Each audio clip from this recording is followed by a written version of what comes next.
Hamster কম্বোটের daily কম্বোতে 5 million token নেওয়ার জন্য তোমাকে ডেলি কম্বোর 3টি সিক্রেট কার্ডের প্রয়োজন পড়ে। 11 ও 12 আগস্টের জন্য যে 3টি কার্ডের প্রয়োজন পড়বে সেই 3টি কার্ডই রয়েছে স্পেশাল থেকে সর্বপ্রথম আমরা নিউ কার্ডে চলে আসব। তারপর এখান থেকে সবার উপরে থাকা যে লেখা ফাইনাল আর অ্যাপ্রোচিং এতে ক্লিক করব। গোয়াত হেঁটে দেব, তাহলে আমরা আমাদের ফার্স্ট কার্ডটি পেয়ে যাব। তারপর আমরা আবারও নিউ কার্ডে চলে আসব। এখান থেকে হামস্টার হেলথ ওয়েলসে ক্লিক করব। এটা হচ্ছে আমাদের দ্বিতীয় কার্ড।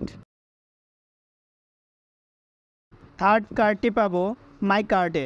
এরপর স্পেশালি মাই কার্ডস থেকে আমাদেরকে তৃতীয় কার্ডটি সংগ্রহ করতে হবে। এর জন্য আমরা নিচে চলে আসে, দেখো এখানে লেখা আছে টিজি লিডার্স।